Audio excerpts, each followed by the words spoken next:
ସମସ୍ତଙ୍କୁ ମୋର ନମସ୍କାର। କାର୍ତ୍ତିକ ପୂର୍ଣ୍ଣିମାର ସମସ୍ତଙ୍କୁ ଶୁଭେଚ୍ଛା ଆଉ ବହୁତ ସାରା ଶୁଭକାମନା। ମୁଁ ଯାଉଛି ଡଙ୍ଗା ଭସାଇବା ପାଇଁ। ଦେଖନ୍ତୁ ରାସ୍ତା କେତେ ଅନ୍ଧାର ହେଇଛି। ରାତି 4ଟା ବେଳୁ ଯାଉଛୁ ବାହାରିକି। ଏଇଟା ଆମ ପୋଖରୀ ଲୋକ ଦେଖାଗଲାଣି। 2-4ଟା ଲୋକ ଅଛନ୍ତି।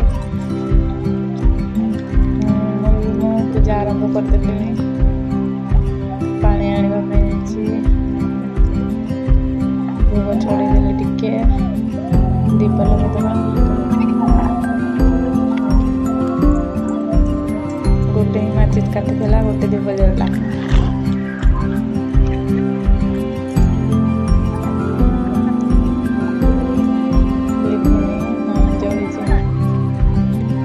ଜଳିଲାଣି।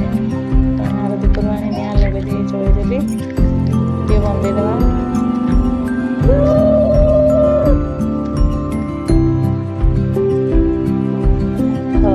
ଟିକେ ଥଣ୍ଡା ବି ହେଇଯାଇଛି। ସବୁଦିନ ଅନ୍ଧାରୁ ଗାଧୋଇ ଚାଲନ୍ତୁ ମିଶିକି ଡଙ୍ଗା ଭସେଇଦେବା ସମସ୍ତେ। ଆଉ କେଉଁମାନେ ଡଙ୍ଗା ଭସେଇଲେଣି ନା ନାହିଁ, କେତେବେଳେ ଭସେଇଲେ ଜଣେଇବେ। ଆମର ତ ଡଙ୍ଗା ଭସା ସରିଗଲାଣି।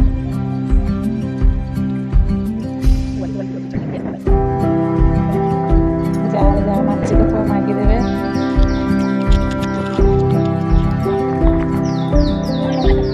ଆମର ଏବେ ସରିଗଲା। ଆମେ ଏବେ ବାହାରିବୁ ଜଗନ୍ନାଥ ମନ୍ଦିର, କେଉଁଝରର ବଳଦେବଜୀଉ ମନ୍ଦିର ଯେଉଁଟା। ଯାଉଛୁ ରାସ୍ତାରେ ଶ୍ମଶାନ ବାଟ ଦେଇକି ଯାଉଛୁ। ଏପଟେ ଆହୁରି ବି ଲୋକ ଯାଉଛନ୍ତି। ଏ ପହଞ୍ଚିଗଲୁ ମନ୍ଦିର। ସେଠାରେ ବି ରାତି ଥିଲା, କିନ୍ତୁ ବହୁତ ଭିଡ଼ ଥିଲା।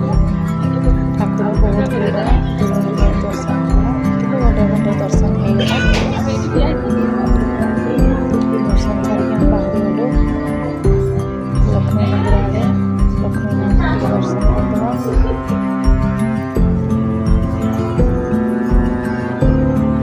ଦେଖନ୍ତୁ କେତେ ସାରା ଭିଡ଼ ଅଛି।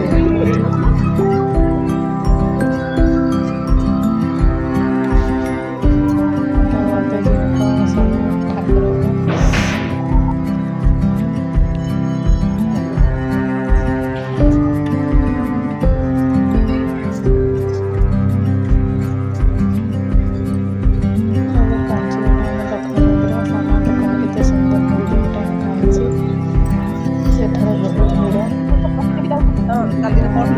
ଝୋଟି ଚିତା କମ୍ପିଟିସନ୍ ହେଇଥିଲା, ତ ଛୁଆମାନେ ସବୁ ପକେଇଥିଲେ। ଏଠି ଆମର ବହୁତ ସବୁ ହେଉଛି। ସମସ୍ତେ ଜଣେଇବେ କିଏ କେତେବେଳେ ଡଙ୍ଗା ଭସେଇଲେ। ଚ୍ୟାନେଲଟିକୁ ସବସ୍କ୍ରାଇବ୍ ବି କରିଦେବେ। ଦେଖନ୍ତୁ ମନ୍ଦିରର ଭିଉ କେମିତି। ବାହାରୁ ଏମିତି ଥିଲା, ବହୁତ ଭିଡ଼ ଥିଲା। କିନ୍ତୁ ଏଟା ମନ୍ଦିର ବାହାରୁ ପୁରା ରୋଡ଼ରୁ ଭିଡ଼ିଓ। ଆସନ ମାଉସୀ, ଫଟୋ ଉଠେଇବା। ହେଇଠି ଠାକୁର ପାଖରେ ଆସ।